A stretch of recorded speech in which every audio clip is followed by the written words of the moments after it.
Good afternoon, everyone. Hi. Thanks, everyone, for being here. Welcome to Agnes Scott College. I'm Rachel Bowser. I'm the dean of the college. I'm an English teacher, and I'm a parent of a rising high school senior. And I'm excited to be here with all of you for this programming in all those capacities today. It's my suspicion that everyone in this room can relate to those overlapping and intersecting ways of being invested in the content of today's program. There's a line, this is the English teacher part of the introduction, there's a line in a Tennyson poem where the speaker says, "I am a part of all that I have met." I think that kind of rippling impact is familiar to all of us who work in education and to everyone who was a student and who loves a student and who knows therefore how deeply and lastingly these connections fan out in lives. We are, accordingly, thrilled to partner with the Atlanta Journal-Constitution and AJC Live to host Secretary Cardona, along with an incredible lineup of panelists, all of whom will move forward our thinking on these urgent and interwoven topics. And we're extra delighted to have all of you on our beautiful campus this afternoon. It's hot, but if you have some time to hang out after the programming, just grab one of us and we will show you, we'll give you a tour of our favorite trees on campus. Or we can show you all the spaces in the library where we had an owl hiding for a week earlier this year. We are happy, any of us, to reenact the various processes by which we got that owl out of the library. At Agnes Scott, we are proud to focus relentlessly on providing every student access to high-impact experiences like global travel and workplace learning. And we are proud to leverage resources like our recently awarded grant for digital equity and literacy funded by the Department of Education. We know that this focus and these resources are what allow us to create and support an incredibly diverse community of students, of faculty, and of staff, and to be nationally recognized for our commitments to teaching, to inclusion, and to social mobility. But we also know that that work, the work of building diverse and inclusive communities, the work of teaching, the work of innovating and partnering globally, and the work of expanding access to the middle class. All of that work can be made easier or harder, and it can be more or less far-reaching in its impact as a consequence of broader political, economic, and social contexts and trends. We know, in other words, that today's discussion could not be more immediate, and it's relevant to our values and to our work. So I'm going to let us get to it. I want to quickly thank and acknowledge our board chair, Elizabeth No, and I want to thank our Agnes Scott team for supporting this event and bringing us all into the same place. And again, I want to thank the Atlanta Journal-Constitution for the opportunity that we're sharing to be here. So now I'm going to turn it over to Rodney Gibbs from the Atlanta Journal-Constitution.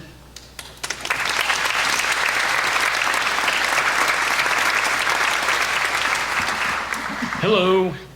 Thanks for coming out, everyone. I am a parent of a kid at Midtown High School in Atlanta Public Schools, and he had a bit of a look of terror when I told him I was going to a school or education event this afternoon. I told him, "You still got a couple more weeks, kid. It's all good." I want to thank Agnes Scott for partnering with us on this event and hosting us in this beautiful room. They've been wonderful to work with, a real fantastic group. I have just 3 short things I want to share with you. One is, if you're a subscriber to the Atlanta Journal-Constitution, thank you. And if you're not, please do subscribe. That leads to the second reason. The second thing I want to share with you is that we have a fantastic and large education team. You're going to meet some of them today moderating our panels, but Eric Stirgus and Maureen and Martha and Ty and Vanessa, and the list goes on, cover not only K through 12 across the greater Atlanta metro area, but also higher ed. And it's a real treasure. I'm new here. I came here a couple years ago from Texas, and one of my favorite things about the AJC is the robust education coverage we have here. And that leads to the third thing I want to share with you, is that if you like today's event, please come to more of our events. If you go to live.ajc.com, you'll find all of our events. We do 2 to 3 events per month. Many of them are virtual, or few are in person like today. And don't tell my boss or anyone else at AJC, but the education events we do, which we do monthly, are my favorite events, honestly. Eric and Maureen and others really program robust, provocative, timely topics. Recently, we've done things on AI in the classroom, gun training, gun safety in schools, and really hard but important conversations about that. So that's all I'm going to say before we get on to the good stuff. I want to introduce you to one of my colleagues, Martha Dalton, who's going to lead a panel of local education leaders. So Martha, please take it away. Thank you, Rodney. Thank you. Hi, everyone. Thank you. On behalf of the AJC and our events team and our education team, thank you all so much for coming out today. Our mission, of course, is to keep you informed with what's going on in your schools. And so we have a conversation with Dr. Cardona later on about that. But first, we have a great panel assembled for you. I'm really excited about this. We could start, we have Dr. Walter Kimbrough. He most recently served as the interim executive director of the Black Men's Research Institute at Morehouse College. He's the former president of Dillard College in New Orleans. He's also worked at Emory, Georgia State, Old Dominion, Albany State. I could go on, but the esteemed Dr. Kimbrough.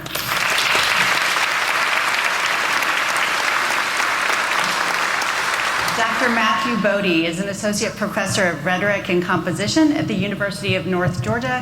He's also the president of the Georgia Conference of the American Association of University Professors. Please welcome Dr. Bodie.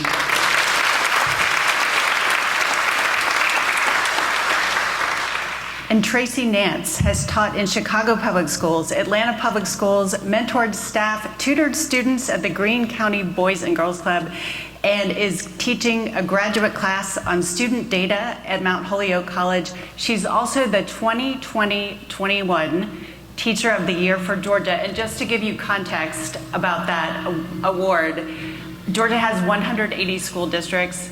Every district nominates a Teacher of the Year, and that's after schools have nominated their Teacher of the Year. So she was the Teacher of the Year for Georgia 2020-21.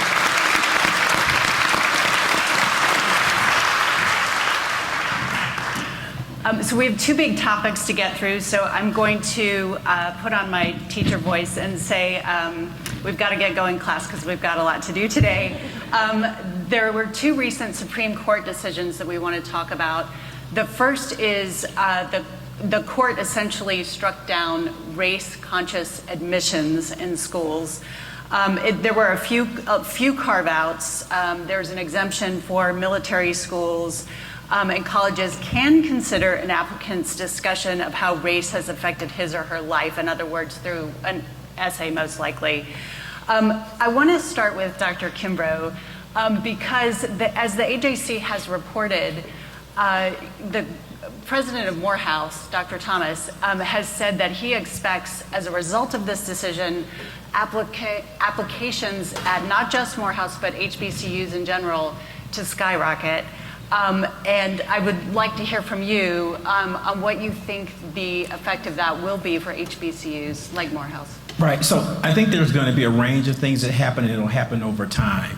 Initially, I think your big brand HBCUs, like here in Atlanta, you have Morehouse and Spelman, you add Howard and Hampton and Florida A&M, they will see an increase because already they are competing with a lot of the flagships, a lot of the Ivies.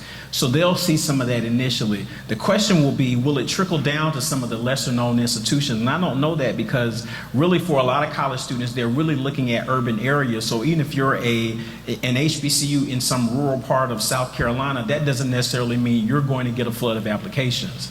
But initially, within the first 2 years, those institutions, they were already seeing they've actually started to see some increases since 2015, where at the University of Missouri, they had a big issue in terms of issues of race. I call that the Missouri effect. That's when we really started to see the percentage of black students going to HBCUs increase.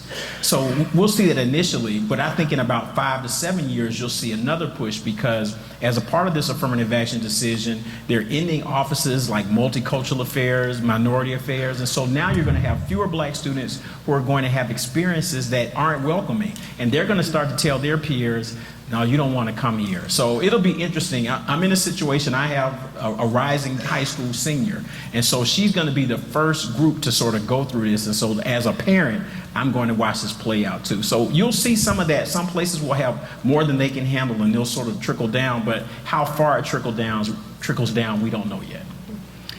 Dr. Bodie, I want to ask you, because you are part of the University System of Georgia, which ended race-conscious admissions years ago, but this decision obviously affects public and private schools. So I'm curious, from your perspective, do you think there will be much impact on the university system? In other states that have done this, California for the best example, there was a steep drop in minority applications and admissions in students, and I expect that in Georgia as well. Certain schools have made gains in that area, but if we follow that pattern, then yes, the university system as a whole will see less minority applications. It's interesting to see, again, there are schools that reach out and try to get a lot of different types of students, and there are schools that don't. And so hopefully those schools that do can continue that more, but you will see a drop across the system, yes. And Ms. Nance, can you talk a little bit about the possible effects? We don't know exactly yet, but the possible effects on the K through 12 level. Absolutely. The totality of the laws and policies that we've seen lately are all pointing in the same direction, and that's telling our kids that diversity and welcoming people from many different backgrounds isn't as welcome as it used to be. I expect to see fewer students of minority backgrounds looking at college, but I also fear what it means for the rest of us.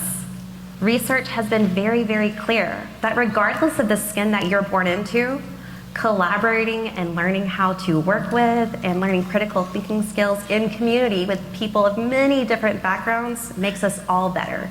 It increases student motivation, it increases behavior. Even when we look at college credits earned, it's better for all of us. So I fear what that's going to do. Well, then, let me piggyback, and I'll go back this way this time. But let me ask you, because the Professional Standards Commission, the Georgia entity that licenses teachers or certifies teachers, recently decided to strike down language in their teacher training rules about diversity, equity, and inclusion. Now, they replaced it with other words, fairness, and things like that. But how do you think that might impact, or will it impact, what we're seeing in terms of teacher diversity? Absolutely. I think it's going to send the message very much the same, that people's experiences, if you are black or brown, those experiences are not as valued as much. And that's just not true. We've worked so hard to teach our children the opposite of that, and to make sure that every single child feels welcomed, and that when we're looking even at student teachers, that they felt welcome. And we all know how to work with kids of many different backgrounds. The Georgia PSC's decision is shocking. I was a part of that work, and I saw them reaching out and working across the state teaching educational equity. And another governor appointed board, and we see a lot of backsliding. So are you saying, just to follow up on that quickly, are you saying that under a different governor,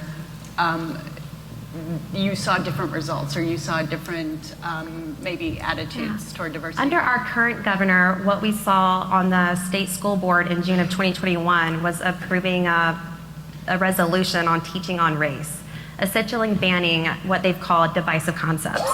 I was told it was a paper tiger, but we know that a year later it became law.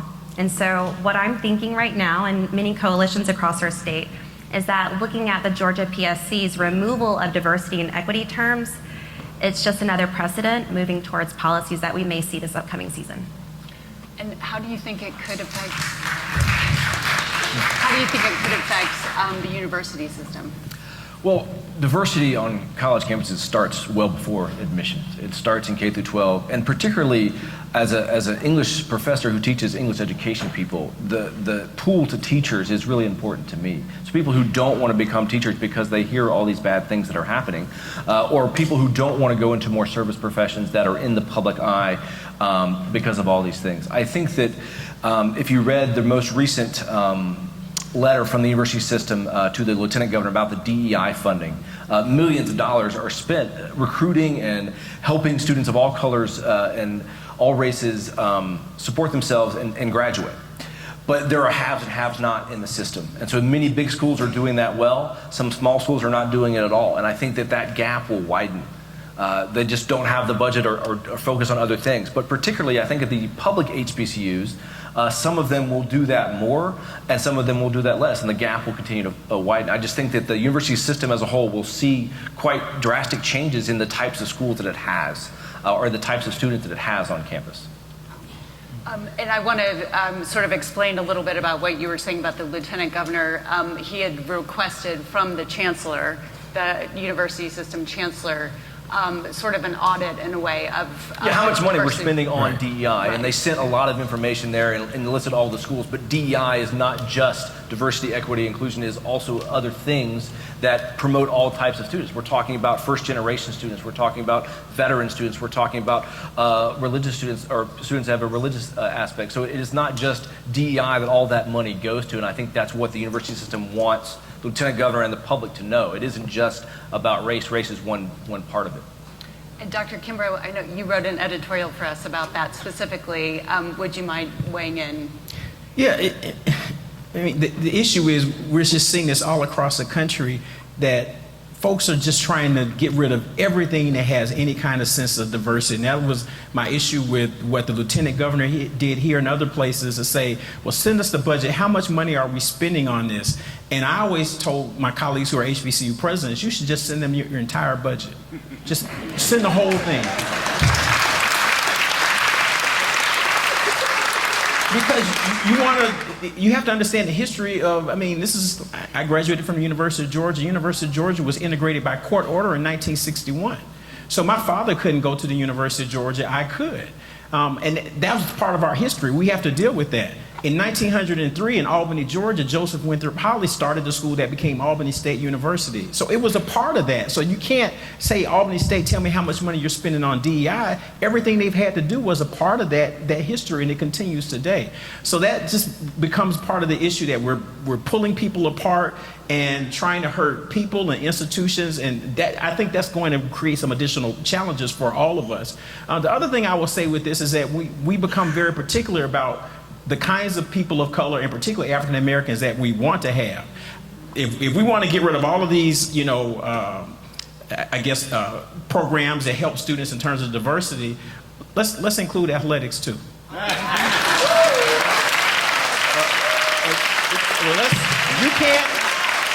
You can't play football at the University of Georgia if you don't meet the requirements. You see how fast that happens. And to mention Albany State, in that long report that the university system mentioned, I was reading through it, and Albany State specifically mentioned social equity was the reason they were spending all this money. Right? All the other schools talked about how to work in a diverse workforce or how to be leadership skills, and that's how they were selling, if you will, or framing DEI. But Albany State was like, yeah, this is the reason we're doing it. People are facing the issues as they come into campus, not so much their future thing. And I think that was remarkable. Yeah. It was the only school that framed it that way, that they understand that it wasn't just about the future, it was about the things they come in with. Well, some people have argued that because the court cited the 14th Amendment, which establishes equal protection under the law, that this ruling will actually be more fair to everyone. I'd like to get each of your thoughts on that. We'll start with Dr. Kimbrough. Yeah, once again, if we can be fair to everyone, we don't have any major rules against legacy admissions, so you can get rid of legacies. I think you start with athletes. If it applies to everyone, you can't make a case to say, well, this person brings something special to the campus that helps the institution, because an athlete, particularly for a Division I program, they aren't interacting with their peers. They're semi-pro athletes. So they aren't just a part of the life of the campus. So if we want to make sure there's equal protection, they need to come in at the same level as everyone else. But no one's going to do that because they generate revenue. And it's okay for them to have black men on the campus that are generating revenue and not some scholar somewhere. That's the fact. So the question of fairness, we all think then is, the data of SAT scores or GPA or things like that. But actually, I think the admissions decision from the Supreme Court will make admissions more subjective, because they'll have to find other things in which to create a diverse class. One of those things is likely a college admissions essay. right? A short 500-word response about overcoming obstacles or what you had to face in life. And I think that will cause more people to think about the types of people they want on campus and the types of people that they want to promote through their own school. That is, it might become more subjective because you're taking out, if you will, a piece of data. And your thoughts? Absolutely. This idea that it's somehow more fair, it's very much in line with the rest of this movement and much of the language that they're using. The idea that diversity itself is somehow divisive. And it's simply not true. What we're seeing are false dichotomies all over the place, right? Parents and teachers are on the same side. We're not against each other. Most teachers are parents. And what we want are truly diverse places. And because of the systemic barriers that we know exist, that is research-based and evidence in every single city's data, we know that ignoring our historically marginalized students is not going to lead to what's fair. People make private decisions, but they have very public consequences.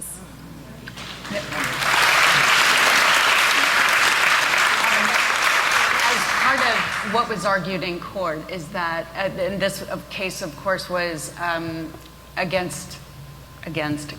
involved Harvard and the University of North Carolina at Chapel Hill. And part of what was argued is that their admissions policies were unfair to Asian American students. Now, Georgetown has studied that and has said that without race-conscious admissions, the acceptance rate across the board for Asian American students will increase maybe about 2%. But I would like to hear from each of you your thoughts on that argument that was made about, we're already being unfair to one group of students, a marginalized group of students. Ms. Nance, we'll start with you. I think it's important that we remember, as much as we want to believe that America is a meritocracy, that's not the point of education. The ultimate point of education is to teach our students how to be advocates for themselves, to learn how to go get their learning, to learn how to stand up and to speak for themselves. And I absolutely value these Asian students in their right to speak out, but I also have to stand in what I know about my own students' stories and the research. And it says that every child deserves equal access to the supports that they individually need to be successful. And right now, it's our Black and brown students that do not have that. I think the Supreme Court decision, as you mentioned, was about Harvard and UNC, which are two huge brands in higher ed. And I think we treat those top brands as the end-all of our stories that we talk about and the admissions policies that we have, whereas we have 26 institutions in the university system in Georgia, and not all of them are treated equally. They are funded by an enrollment formula, right? So again, yes, UGA and Georgia Tech will get a lot of money because they have a lot of students, but we also need them to fund the other schools and promote their brands. And then we can talk about fairness for all groups of people, right? UGA gets thousands of admissions every year and has to reject even more, right? So the idea is we need to promote all the schools so we can have more chances at fairness, I guess is what I'm saying.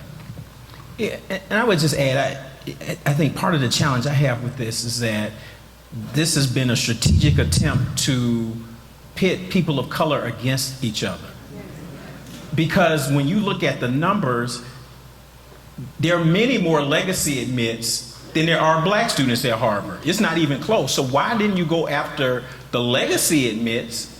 Because that would have opened up more spaces than black students. Not a lot to begin with. So that's a part of the insidious nature of what's going on. It's like, well, let's pit, and part of that is too, how do we continue to marginalize certain groups of people as well? So I hate that, they have sort of pitted Asian American students, sometimes really buying into this idea of the model minority, and to pit them against black students and Latino students when the real issue should have been the legacy admits, and no one wanted to test that. So once again, it's like, well, we won't test the legacy admits because the parents give, there's money that's involved, and these other groups, we can marginalize them even further.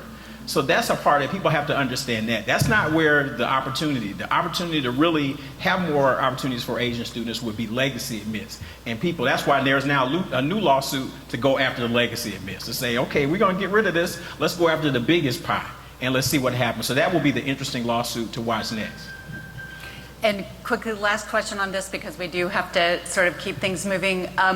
But mentioning HBCUs, again, going back to HBCUs, they've been sort of historically underfunded. And if they do see a huge increase in applications, how do you see them kind of trying to manage that, given what the funding is? Yeah, that's going to be a challenge. And I'm already hearing some of my colleagues talk about that. How do we get additional investments for institutions that have been underfunded, particularly for public institutions? There have been studies, Forbes did a study for public land grant institutions that are HBCUs, and how many states did not meet their federal match. And so to get their federal match, these institutions use their own dollars. And some of them, even since the 1980s, have been shorted $1 billion by their states because the state wouldn't give them their match.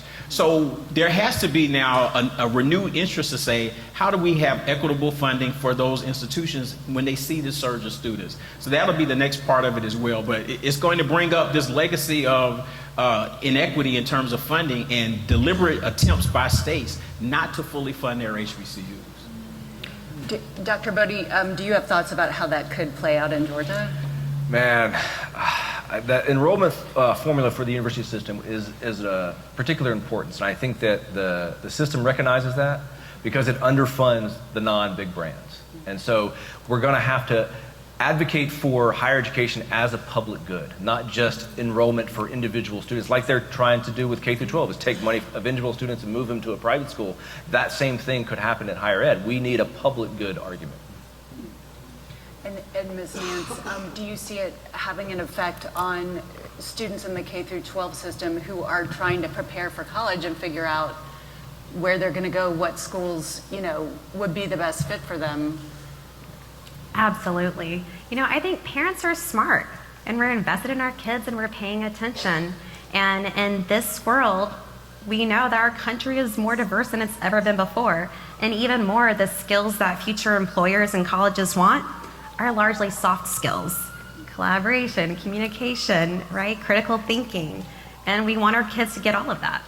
And the experiences they need to live in the real world. And in the real world, it's very diverse. There are Black people, there are gay people, there are all kinds of people, and it's not going away. It's real. And I want my kids to be prepared for it. And I think most parents do too. So they are definitely going to be looking at places where their kids are going to get the best education.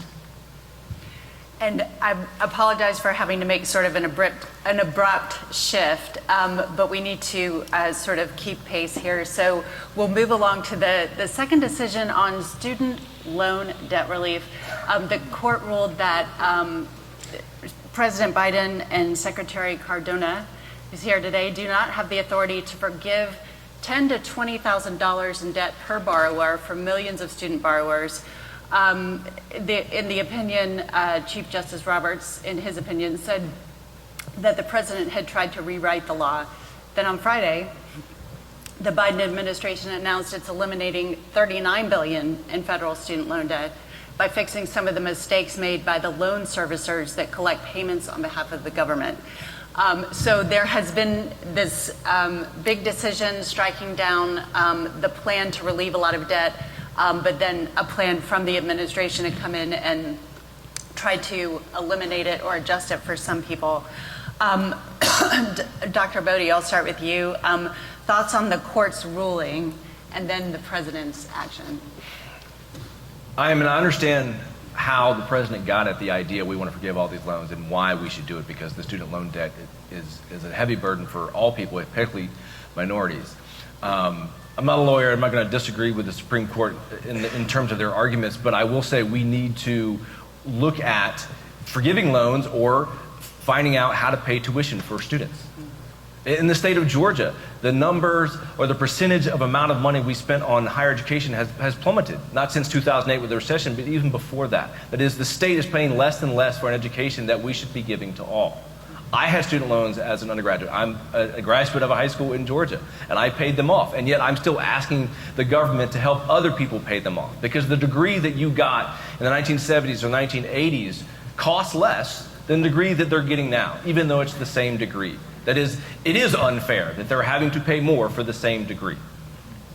And Dr. Kimbrough, students at HBCUs and plenty of schools, but tend to take out a lot of student loans and have a lot of debt when they graduate. Right. Yeah, well, I mean, that just represents, I mean, we have, income and wealth inequalities in the country. And so you're going to have certain groups that have to take out more loans because they're already starting with less wealth to begin with. So it's sort of hard to say, to better yourself, you need to get a college education. You don't have any money, so you have to take out a loan. Now people say, well, we want to penalize you for taking out this loan, knowing that you can't better yourself without this college education in many cases. And so that becomes a conundrum. But I just want to go back to a point that Matthew made, and he talked about a public good. There was a time in this country when we viewed higher education as a public good.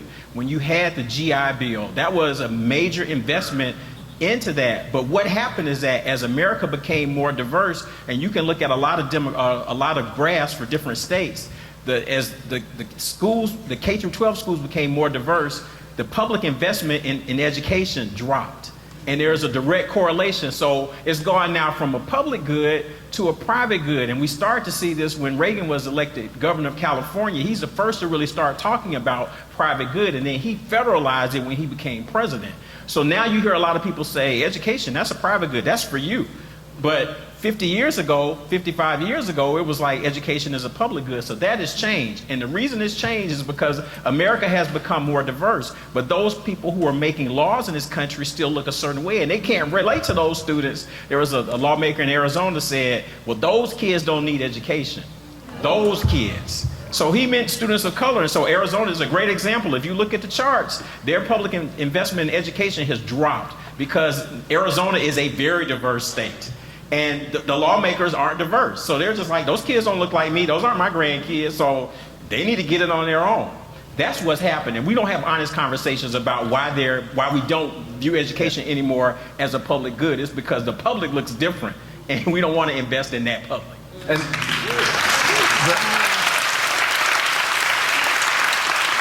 the question I always get with about 30% of people have a college degree is like, why does the truck driver or the welder, why do they need to pay for someone else's education? You're already doing it. You're already paying for their K through 12 education, and you're already paying for their college education through many other programs. We should do it more, not less. That's the reason why other people pay for other people's education, because it is a public good. When you say they're already doing it, explain that, because I think people think they're going to have to pay more. Oh, no. I mean, yes, we obviously have a lottery-funded scholarship, but 25 to 35% of college budgets come from state taxes, right? The other half comes from, or the other 75% comes from tuition. It should be the switch. In fact, it was switched, as he pointed out, in terms of history, right? So you're already paying for other people's education. We should do that more. And Ms. Nancy, I'm wondering, as we prepare kids in the K through 12 pipeline for post-secondary experiences or going into the workplace, should we be teaching more about, if you take out this kind of loan, if you take out an income payment, a loan that's dependent on what your income will be, here's what you're going to be paying. Do we need to be having more of those conversations at the K through 12 level? I will always say that financial literacy is critical to our students and their well-being in the future. But what this issue really speaks to me about is just the have and the have-nots. The truth is, I've been on both sides, and I think that so frequently people just fear what they don't know, right? Like it's those other people. But gosh, my mom was an addict, baby of 11 kids. My brother and I lived with 9 families, and college was not in the cards for us. It just wasn't going to happen. And then an uncle swooped in and whisked us away and sent us to Greater Atlanta Christian, and I got to go to Furman, debt-free. Gosh, my life could have been so different. Not everyone has an Uncle Pete and Aunt Nancy to come and whisk them away. And that is why I continually speak up for my students, because they don't all have that either. And at a certain point, we are going to have to start looking, doing what's best for the public good, for all of us, and get it through our heads that what is good for our Black and brown students, it's also good for us too, and our future and our country.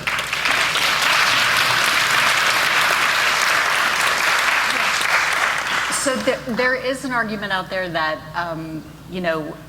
this idea of forgiveness, forgiving debt, comes down to personal responsibility. You shouldn't take out a loan if you can't pay the balance. You wouldn't run up a credit card and not pay it off, although I'm sure that happens. What are each of your thoughts on that stance of people who think, if you're going to take out a loan, you should be the one to pay it back as opposed to having it forgiven? I'll start with you, Ms. Yeah. I would speak to this the same way I would to kids in the classroom, that can it be all of the above? Can't there be joy and pain? Can't there be a mistake and compassion? Can't we look at the totality of the circumstances and decide to help one another? I think all of it's possible, and that there are some big lessons learned. But I also tell my kids that you can't change what happens to you, only how you react. We can't change that there was a pandemic. We can't change inflation. We can't change that college is funded by credit, right? And so some compassion is in order here. For me, it's a question of what, somebody majors in college. I'm an English professor, so, the joke about English majors are obvious. And they're not true, though. We did a study last year. Our English majors get employed.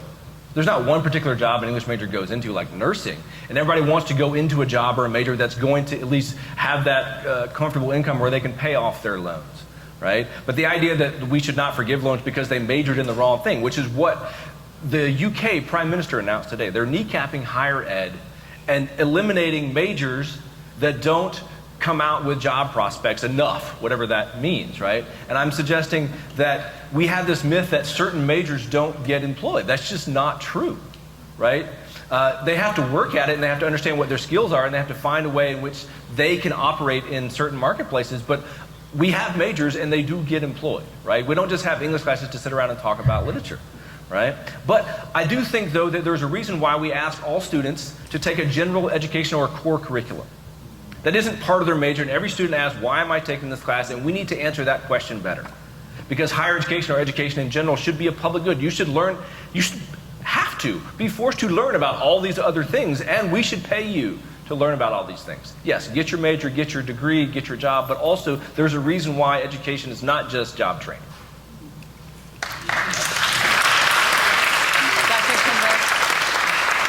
And I would just add quickly, once again, we have to understand there is a wealth inequality. So you have students who start off that have less money. Nationally, about 35% of all college students receive the federal Pell Grant, which means they come from families that earn roughly $40,000 a year or less. At HBCUs, it's 2/3 of our students. So they're coming in not having wealth to begin with. Then you have to start talking about income inequality. Women still make less than men. They have women's equal pay day, and women won't make what men made last year until August or September.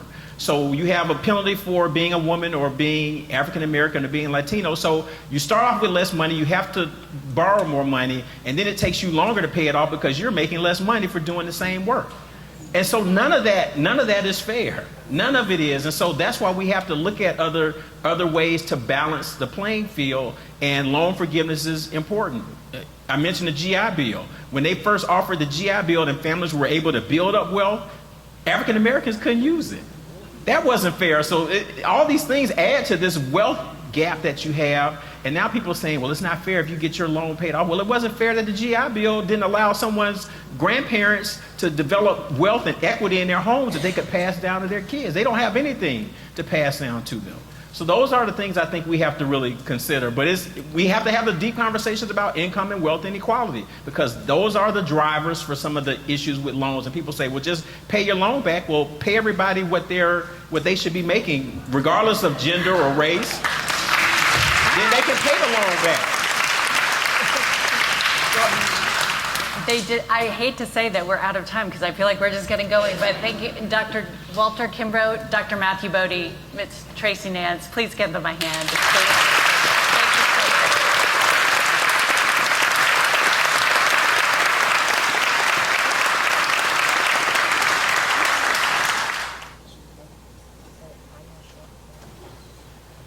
Good afternoon, everyone. My name is Eric Stirgus. I'm the education team editor at the Atlanta Journal-Constitution. And let's give another warm round of applause again for our prior panelists. Yes. Well, again, I thank you all for joining us here today. I think this has already been a great conversation. I didn't know when I went to journalism school that we would be doing sessions like this, but I think that these are important to have these types of conversations, and the AJC is glad to be a part of having these important community conversations on important topics like this. So a couple of ground rules before we begin our next session. We will probably have about 30 minutes of conversation between the secretary and our columnist, Maureen Downey. There will be a period of time for audience Q&A. There are 2 microphones, one to my left and then one to my right here. We will have a couple of people who will help you if you need assistance to speak. Planning to have 2 of our student interns for the summer, and I'm very proud of them because they both had front page stories in the last few days.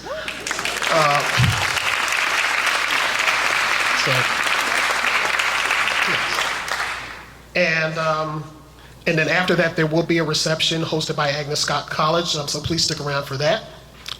So next, I just want to introduce the 2 people that will be here for the next discussion.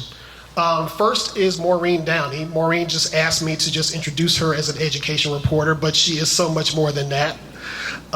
She has been one of the more influential education journalists in the country. She has been writing on education for more than 2 decades.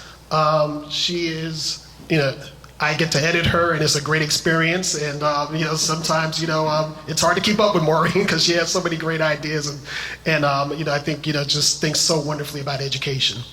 So again, ladies and gentlemen, just welcome Maureen Downey.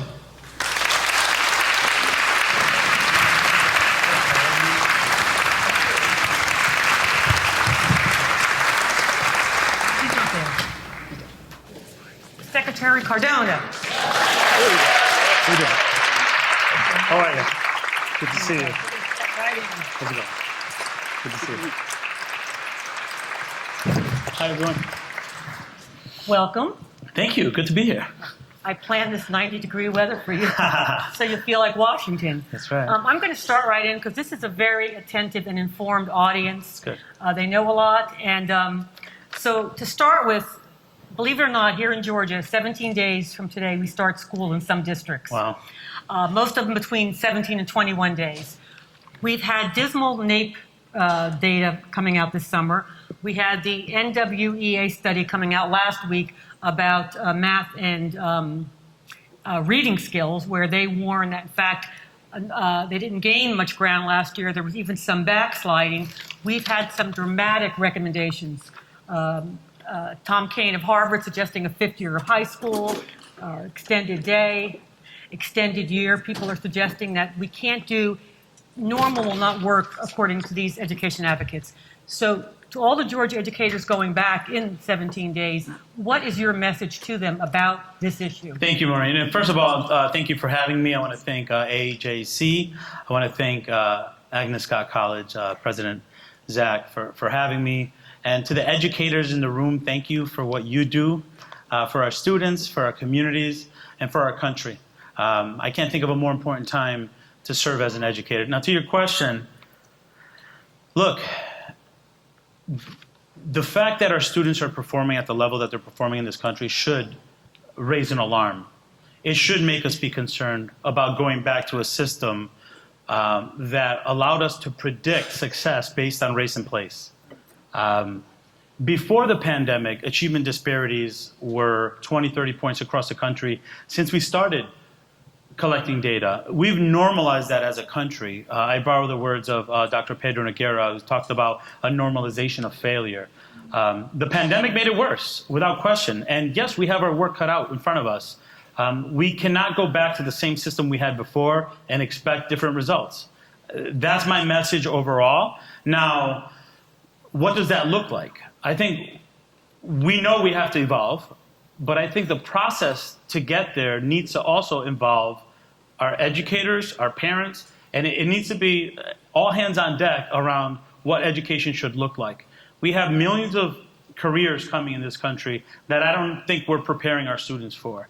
We have higher education system right now that separates haves and the have-nots. We got to fix that. Kids reading by third grade, we're not there. We have to fundamentally revisit transformative strategies in education, and what works here may not work in another part of the country. So for me, it's really important that we engage the stakeholders that are actually doing the work, that are showing up in 17 days. We need to hear the voices of those folks, the parents, and of course the students. Speaking of the folks showing up in 17 days, you mentioned when you spoke to the National Education Association, I think you had a speech that does really deserve the adjective fiery, where you said that there is a toxic disrespect of educators. Now, a few days, also speaking around the same time as you was Donald Trump, who actually promised to get rid public education of Marxist lunatics and perverts who have infested our educational system. I think that may be an example of that disrespect you were talking about. Public education has always had detractors. But right now, I don't think I've seen this much happening at one time in terms of these folks running for school boards, these detractors, in the legislature, even in governor's offices, where they really are insinuating and stating that educators are hurting children. So how can we expect educators, given the environment that we have allowed to be created, that is being created, to do this hard work? I think it was that same speech where he said he's going to require that high school principals are elected.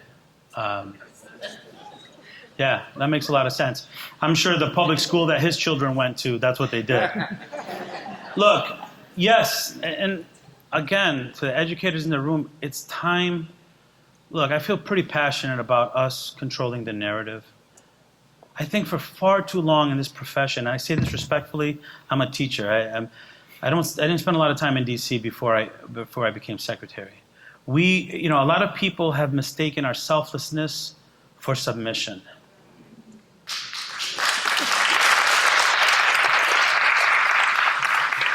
Second to parents, we know these students. We know what the needs are.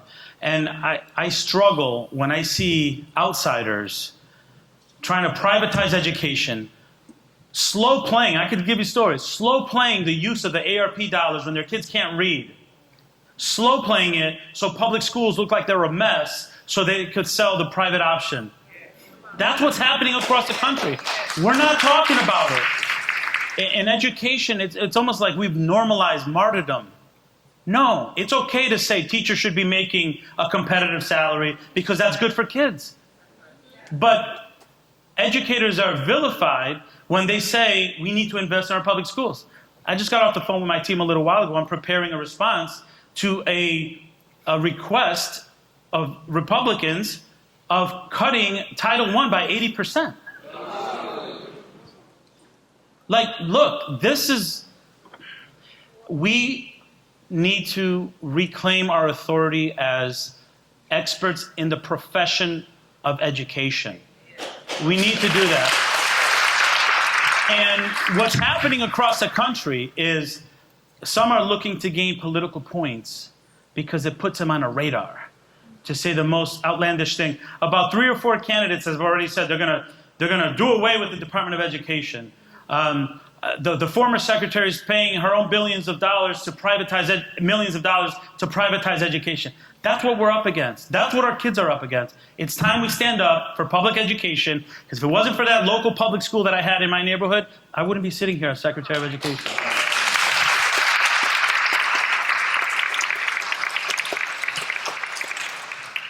Not long ago, I served on the editorial board of the AJC, and in 1 year, I began keeping track of all the groups that came in. Mm-hmm. There were different support groups, advocacy groups, what they wanted schools to do. And among the things was civics education, character education, writing, parenting skills, financial literacy, gun safety, nutrition, even concussion understanding. And so now in the last couple of years, we have added probably the largest demand on public education and teachers that I've ever seen, and that is mental health. And my question is, given the extent of mental health problems facing teens and adolescents, as identified this year by the CDC report, that's a very troubling report, can we ask educators in schools to also step in and take on this? Yeah, we put so much on the shoulders of our teachers. We put so much on the shoulders. This morning I spent some time with school counselors at the American School Counselor Association annual conference. And I had a pull aside with about 10 counselors who, such optimism, so much optimism, so much love of what they do, but sharing the same thing. Someone once told me schools are the psychological emergency rooms of our society. And when we don't provide the resources and tools to provide the mental health support, not only for our children, but for our adults, we can't be surprised when there's a teacher burnout. We can't be surprised when students are not engaged. We can't treat our schools like we can't provide mental health support in an emergency room model only after the fact. We have to be proactive and preventative. That's why we're investing in full-service community schools.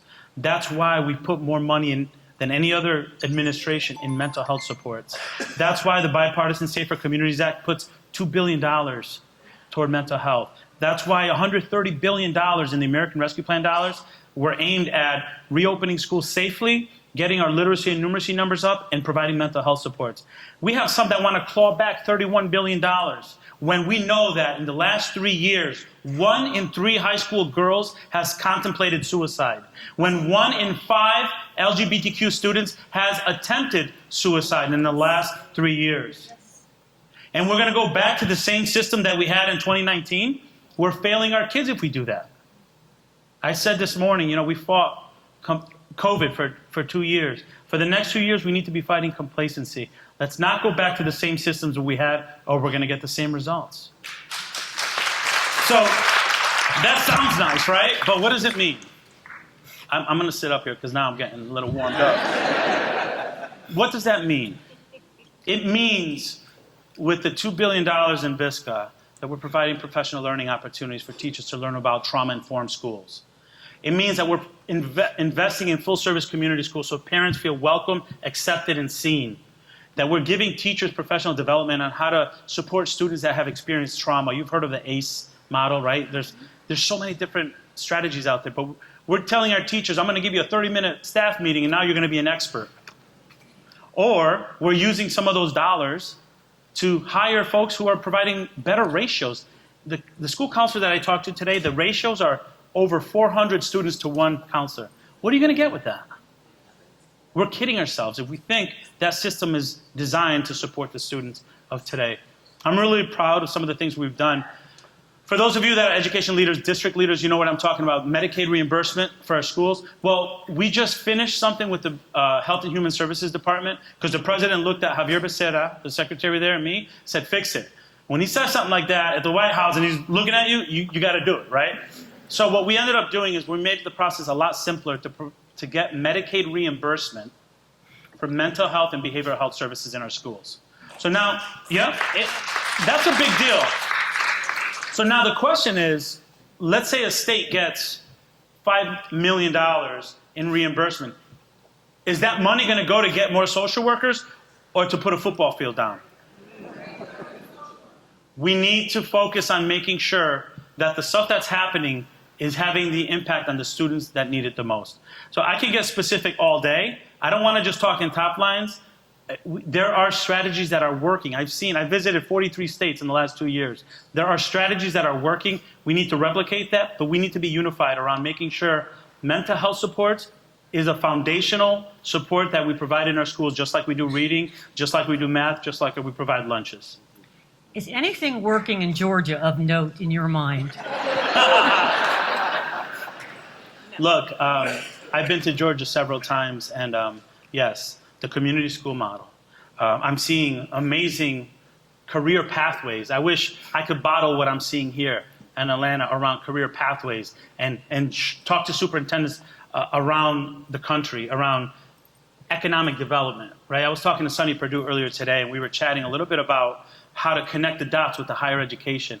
And if we sell this, we don't have to sell it because it's the truth. This is economic development. When you invest in education, it's economic development. Whether it's K-12 or higher education, you're basically ensuring that there's economic prosperity in your community. So for us, I think what we need to do and what Georgia's done well, Georgia State, I mean, I read that book on what they've done. I'm very impressed with that. So, the right answers are not going to come from DC, not that I have to tell the education leaders here now. Our job is to bring the best ideas together and to listen and provide platforms so that we learn from one another. That's what we're trying to do.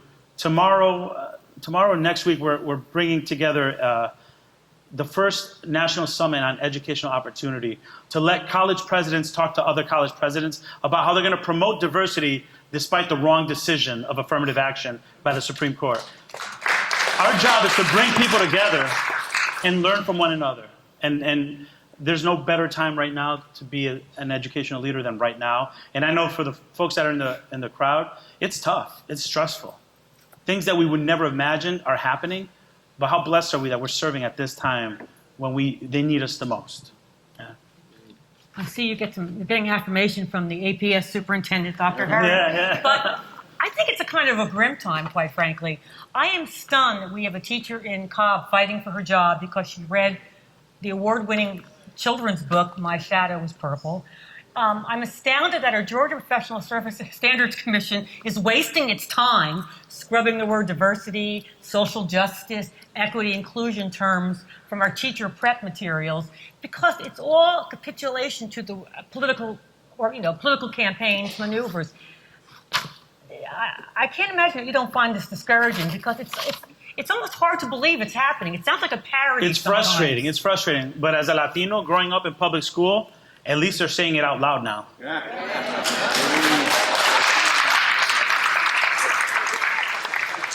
At least they're saying it out loud now. And I said before, we've normalized race and place being predictors of success. We've normalized gaps in access and achievement being 20, 30 points between black and brown students and their white counterparts. We've normalized that. If the pandemic didn't get us a heightened sense of urgency, this better, or else we don't belong in the profession of education.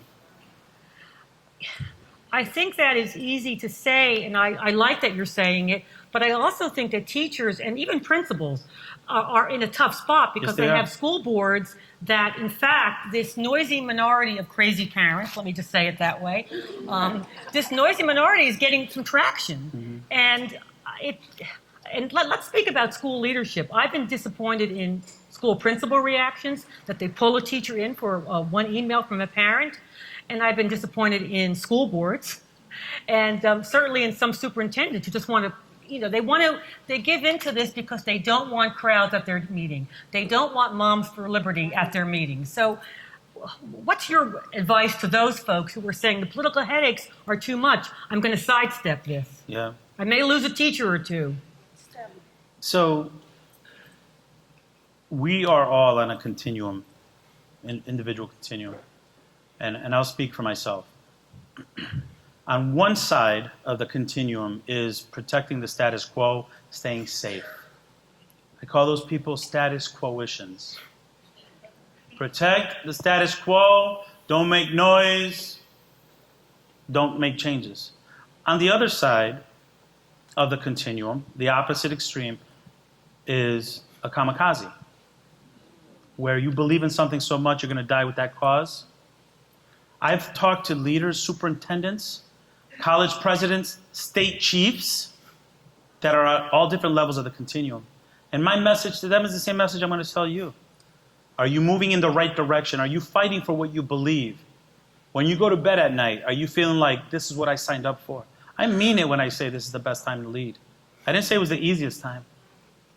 But let me tell you, there's not a day that goes by that I don't get to talk about my values and back it up with either policy or something that we're pushing from the White House.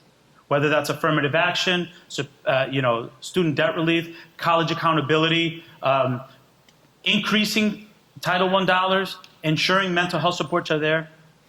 So as a country, I've spoken to leaders who have to scrub the word equity out of their speeches so that they don't get the ire of their leaders, but they tell me, but I'm getting it done this way. It's sad. It's a sad statement. But I acknowledge and I support those leaders that are doing what they have to do. I just want to make sure that the students that are watching and the educators that are watching feel supported when they're doing the same thing for their students. We have an uphill battle there, but that's why I said before, we have to stop being so passive. We have to reclaim the narrative of how public education is a good. We have to reclaim that narrative that it is the great equalizer, that many people in this room wouldn't be where they are if it wasn't for a public education system that believed in them. It's a fight worth having. It's a fight worth having, and I'm going to be very straight with this group. I was making decisions around reopening schools when there was no vaccine, when there was no test, when we didn't have the information we had, and that was tough. That was emotionally so challenging. But the challenge that we have ahead of us now, in my opinion, is as great. We are fighting to protect the institution of public education. I'm glad I'm where I am right now.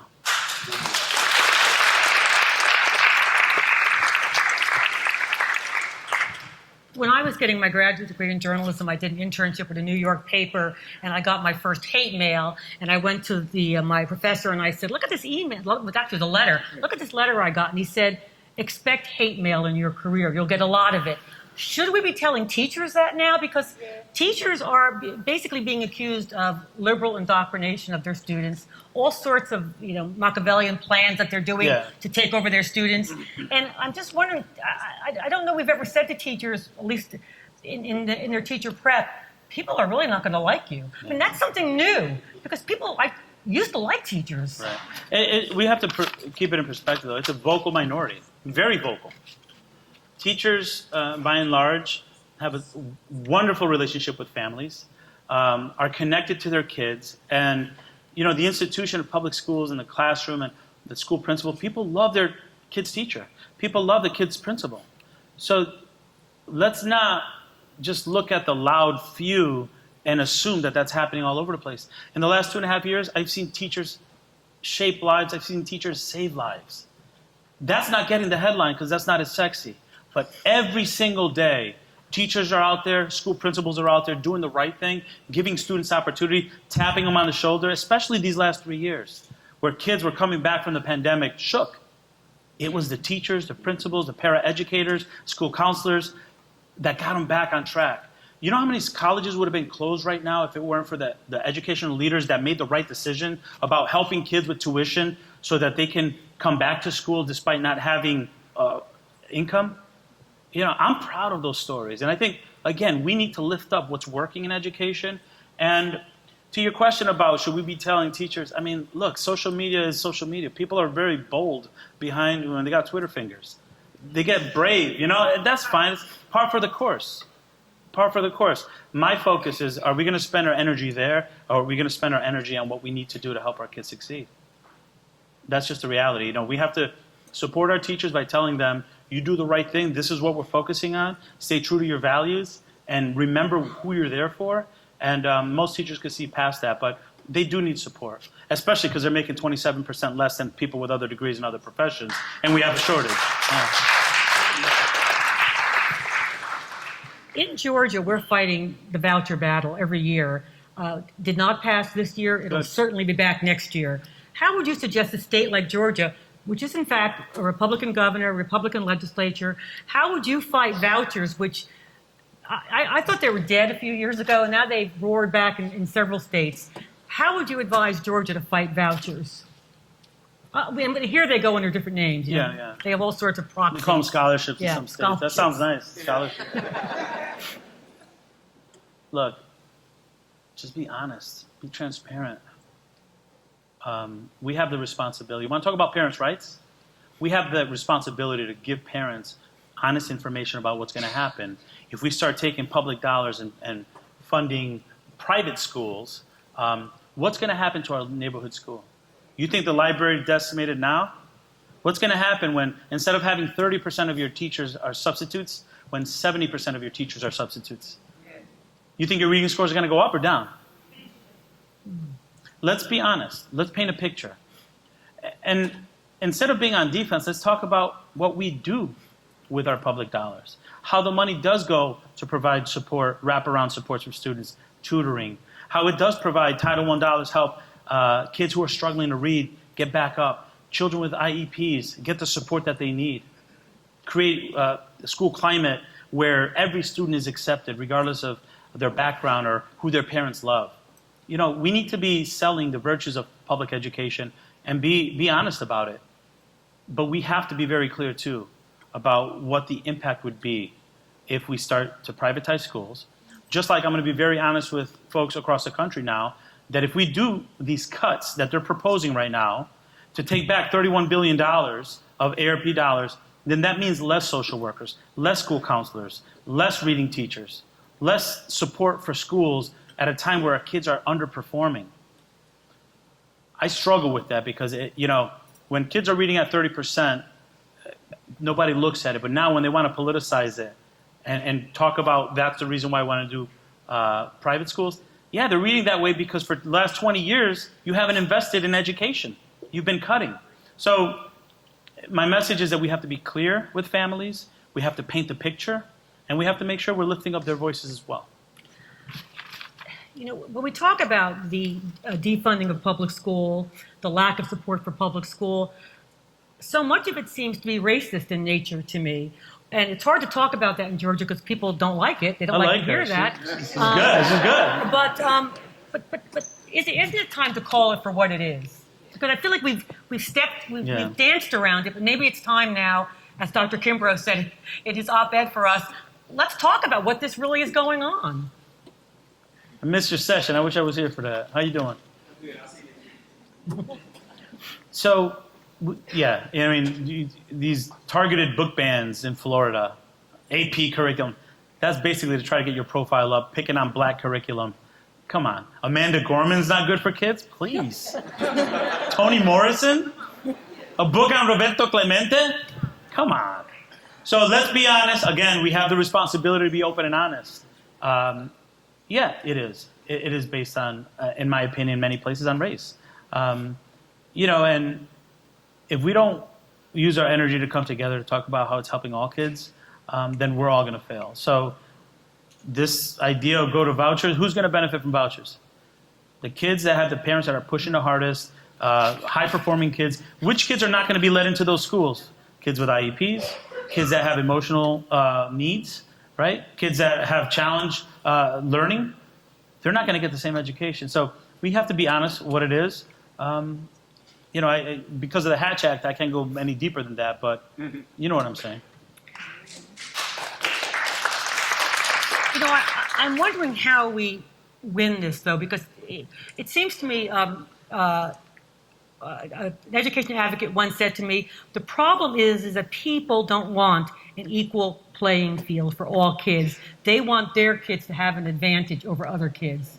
And frankly, that's been my experience in 30 years of writing about education. It's very hard to appeal to parents because parents want what's best for their kid. And maybe that's programmed by evolution. But how do we make the argument to transcend what's good just for your kid? We need to do a better job engaging student voice. I have more confidence in that generation than I do in my generation. I have more confidence. I have a 17 and an 18-year-old at home. I have more confidence in their ability to think about a just future than I do in some people that are in positions like mine. I really do. So how we engage student voice in this process of transforming our schools, evolving our schools, will determine whether or not we succumb to those who have authority and power taking control, or making sure we have an education that levels the playing field where all kids have opportunity to lead. Look at the Supreme Court decision. In 2 weeks, they took us so far back as a country. So my mentality is we need to, for every action, there's an equal and opposite reaction. We need to empower our students, both at the K-12 space and at the university level, to create our tomorrow now. Let's not wait for them to get their degrees. Let's empower our students, because let me tell you what they listen to at board meetings as well. Students who are the customers of their product, which is public education. So we need to empower our students.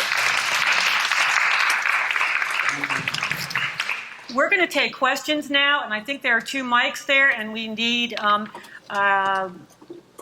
Tony and Alice are going to supervise that if they're around. But go to the mic, please. And just remember my plea to all of you, keep it short, and we'll get a lot of questions in. And can the lady in the peach go right in first? Peach shirt. Good afternoon, Secretary Cardona. My name is Jenna Boutraure. I'm a junior sociology major on the pre-law track at the illustrious Spelman College, originally from Silver Spring, Maryland.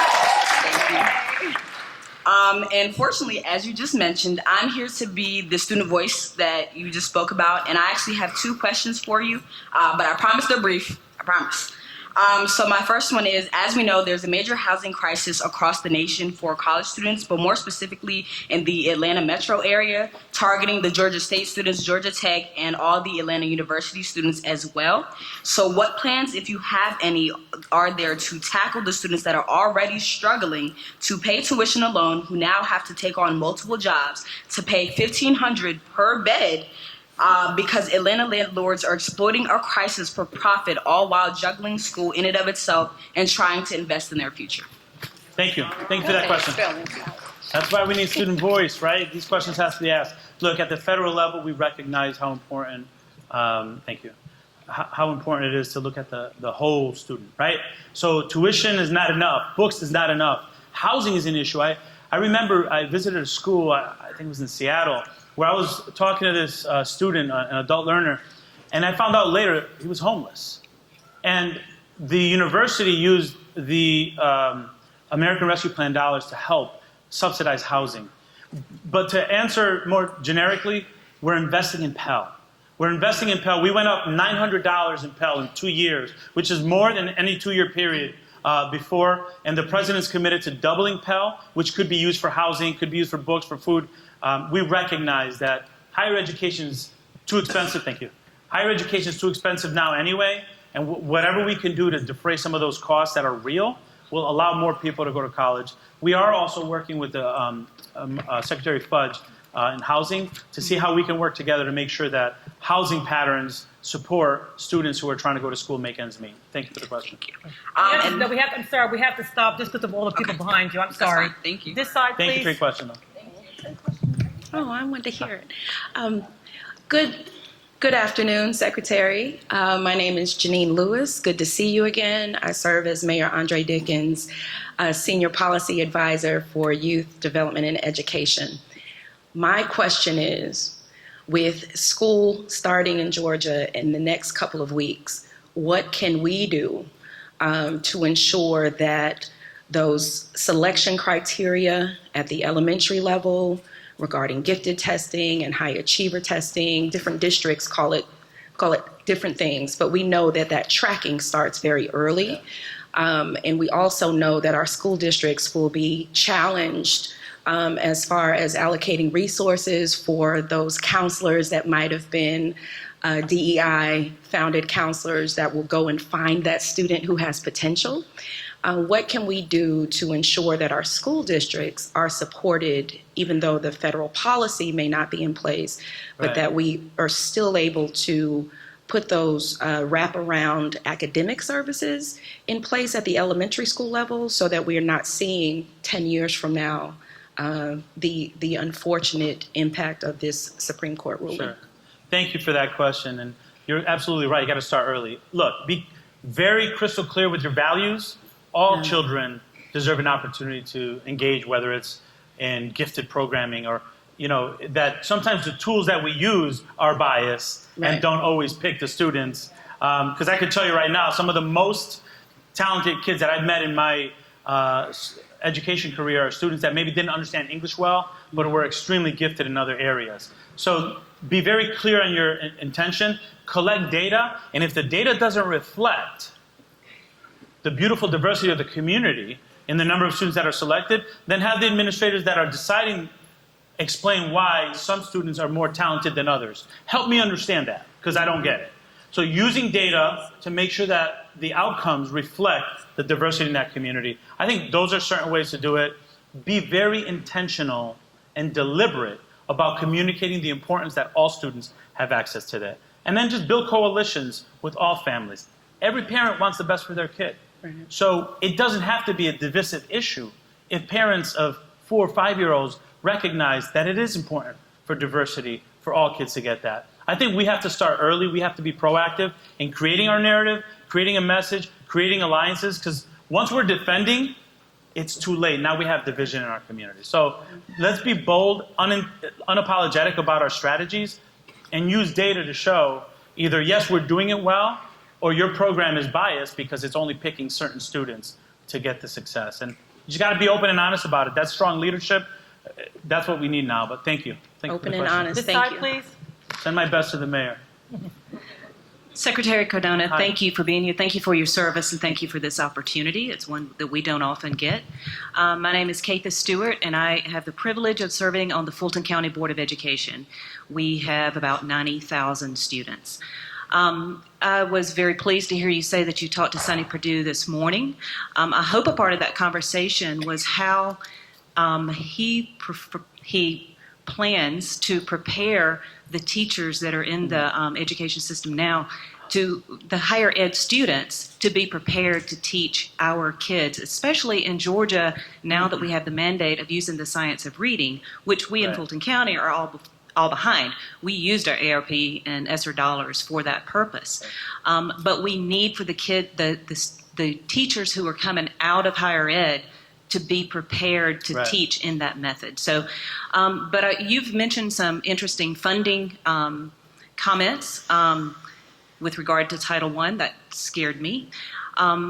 With regard to IDEA, that is basically an unfunded mandate.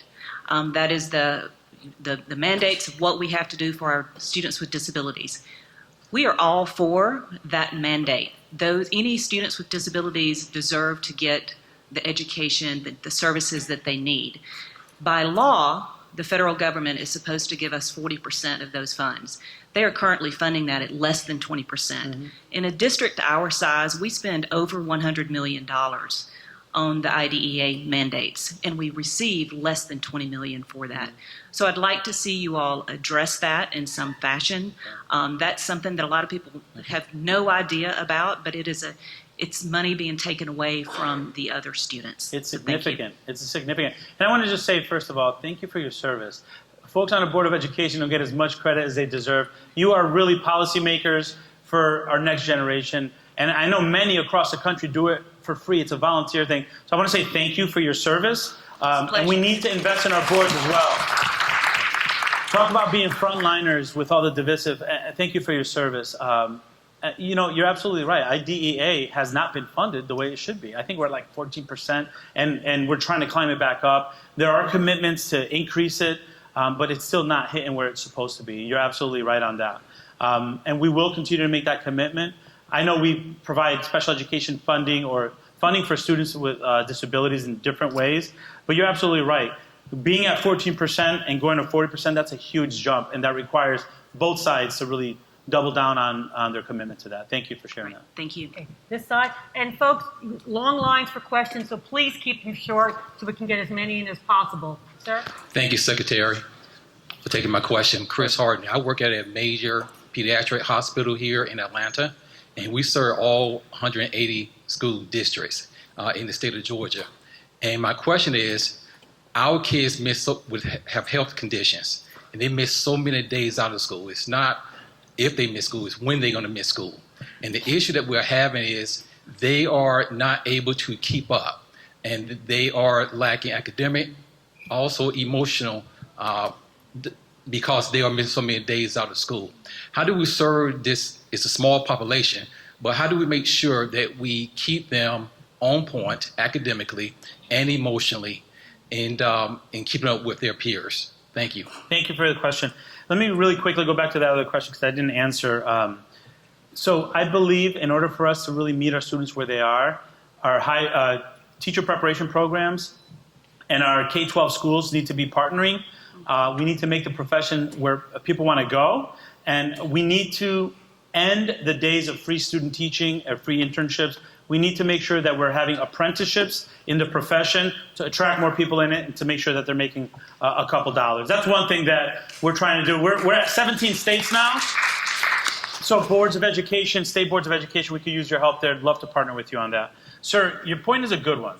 We're either going to deal with the symptoms of unwell children, or we're going to be proactive about addressing their well-being, right? I'm a big proponent of making sure that when we transform and reimagine our schools, as we open them up, I really think we need to continue to be innovative. Wellness has to be a bigger part of it. And I'm talking about tier 1 wellness. I'm not talking about the kid that already lost it or snapped or is hitting someone because they're not well, or the kid that is homeless. We need to make sure that we're getting them before. A good tier 1 strategy, good professional learning for all the adults that are working with kids, including bus drivers, folks that work in the cafeteria. Like, we have to create a culture of well-being in our schools. When I'm not feeling well, I don't perform at my peak. It goes back to Maslow's pyramid, right? This is basic psychology. You got to make sure kids are feeling their basic needs are being met. Our schools right now are not designed, nor are they staffed to provide the basic needs. I believe, you mentioned you work in hospitals, I believe one evolution in schools needs to be a better connection between our K-12 and our mental health institutions. I can't expect my school social worker to do it all. But if I have a good relationship with the local hospital and I see students need acute support, maybe I'll give an office or a classroom in my classroom to the local hospital, local clinic to provide behavioral health, mental health supports, counseling to families and students. There are models that work. We need to blur the lines between education and health. Work together proactively before there's an issue so that we create systems that work for all students. This side, please. Thank you very much. Hello, I'm Juliet Harbauer-Krupa. For the past 40 years, I've been a clinician and researcher in the field of concussion and traumatic brain injury and worked with individuals living with a disability. And I was glad that the two people before me raised that, because that's an area that's totally underserved. We helped start a free clinic in Georgia for uninsured individuals, and it's just heartbreaking to see what people are living with that don't have access to services or get the services they need to help them learn. So thank you for bringing that up. We need to work on that. Thank you very much. Health disparities are, we could talk about achievement disparities, opportunity gaps. Usually it's the same family that have health disparities, housing disparities. So I think we have to take a holistic look at families and provide support. And to be very frank, this is what we're trying to do. When the president talks about things, he's talking about the whole of government approach. I need to work better with Javier Becerra to make sure that the services are meeting the students. When it comes to housing, with Marsha Fudge, USDA, I'm working with Tom Vilsack around meals for kids. So we're taking a holistic approach to meet the family where they are. And the districts that do it really well are the districts that get that. And they're blurring the lines between the agencies. Yes, the school-based health clinics that have been established have been, and the Medicaid issue, that really helps. So thank you. Good. Thank you. This side, please. Hi, Mr. Secretary. I'm Verdelia Turner. Thank you for your service. I'm with the Georgia Federation of Teachers, AFT. Many of our teachers, and we are in a profession dominated mostly by women, many of our teachers retire in poverty. The Windfall Elimination Provision Act, which exists in 15 states, 11 focusing on teachers, prohibits educators from receiving their entire Social Security benefits if they have paid into those benefits on second jobs, etc. What can you do and will you do on your level, because we're doing some things on this level, to help us in the national debate on eliminating the Windfall Elimination Provision Act? And thank you so much. Thank you very much for your service and advocacy. What I will tell you is we will convene with the education leaders of the House Education Committee and Senate Committee and bring that specifically up to see what we could do. We've created obstacles for teachers to get into the profession and stay in the profession. We need to start removing some of those. Some of them will require acts of Congress, and I commit to making sure we make that very clear to them. And this is one of them that I'll bring up. Thank you. This side, please. Hello, Mr. Secretary. This will take 20 seconds, I promise. I just have to write things down. My name is Mary Rose Schweer. I'm a rising junior here at Agnes Scott. And more importantly, I am from a small rural town in North Florida. Y'all can see where this is going. There are only 2 schools in my county. One was a failing public school, and the other is a conservative private Christian school with about 350 students, K-3 now, I think, through 12th grade. I was forced to attend this private school for 13 years, unable to come out because there is a if you come out, you're kicked out policy. And also because the public school was so dilapidated and it was completely falling apart. There's lead paint, asbestos, it was really bad. It integrated in 1970, and it's still a 2/3 majority black school. But in 2016, the graduation rate was 54%. Yeah, 54%. And I think half of the students in middle and high school had been held back 2+ times.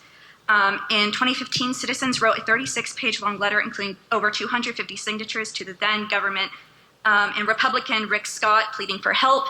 Al Cooksey, another Republican and the superintendent at the time, refused to give us aid to help our schools and said that we were over-exaggerating. We eventually were forced to become a charter school district where we only had privatized schools. It was either that or they were going to permanently shut down our public school with no public school option. Luckily, it has now been returned back to the county from privatization, but I am terrified because I know DeSantis cares even less about my county that's predominantly people of color with a large population of undocumented immigrants. He cares even less about us and our education than our former governor did. So how do you feel the federal government should go about combating legislation and actions within these state governments and legislators that clearly don't care about us and kind of want to let us down because small rural counties? How should the government go about helping Thank you for your question and the passion with which you ask it. I think rural communities have historically been not given the attention that they should. I can tell you right now, some of the cases of the worst digital divide after the pandemic were in rural communities. You know, my message there is, I think your story is a great example why it's important for all of us to really continue to push for public education, hold folks accountable. You know, and then I guess in the most extreme situation, if it's believed that it's a hostile environment based on race, we have the Office for Civil Rights. Education, the civil rights of being included and supported in schools is something that every student should have. So if there's a need for an investigation, we'd be happy to oblige if we believe that there's civil rights violations or students are being exposed to hostile environments because of race. So I need a couple of questions. I could have said the same thing. The Office for Civil Rights is ready to go if there are beliefs. And it's not just Florida. The sad thing is that there are many states now that are very targeted in their, in my opinion, discrimination towards students. Thank you. Yeah, thank you very much. I hate to say this, folks, but I just got the time up, and I know that the Secretary has a deadline. Is there anything that you want to say to folks before you head out? We appreciate you being here, your candor, but any closing words? Thank you, and I apologize that I'm not going to be able to take questions of the rest. What I'll say is I know there are folks spanning K-12 and higher education here. You know, we have unique challenges. It seems unbelievable, almost, some of the things that we're dealing with. This is the best time to be in leadership. This is the best time to be in public service. Our students need us more. The Biden-Harris team is committed, not just in talk. Look at the actions. Look at what we've done in the last 2.5 years, and we're not done. We're going to keep fighting. We recognize the president, when he selected me, he wanted somebody that was in the classroom, somebody that understood what it was like to be a first-generation college student. And that's what he's getting. And the entire team at the Department of Education and in the administration are not going to stop fighting. They could be loud, but we know what we're fighting for, and we're not going to stop fighting. Thank you for what you're doing. I know your job is tougher now than it was before. I appreciate you, and we won't stop fighting for you. Thank you. Thank you. Thank you.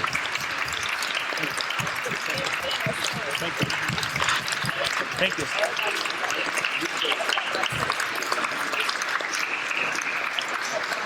Thank you. Thanks again, Secretary Cardona, and to Maureen for this great discussion today. And thanks again to Agnes Scott for being our great host today. And we ask you to have a great afternoon. Thank you.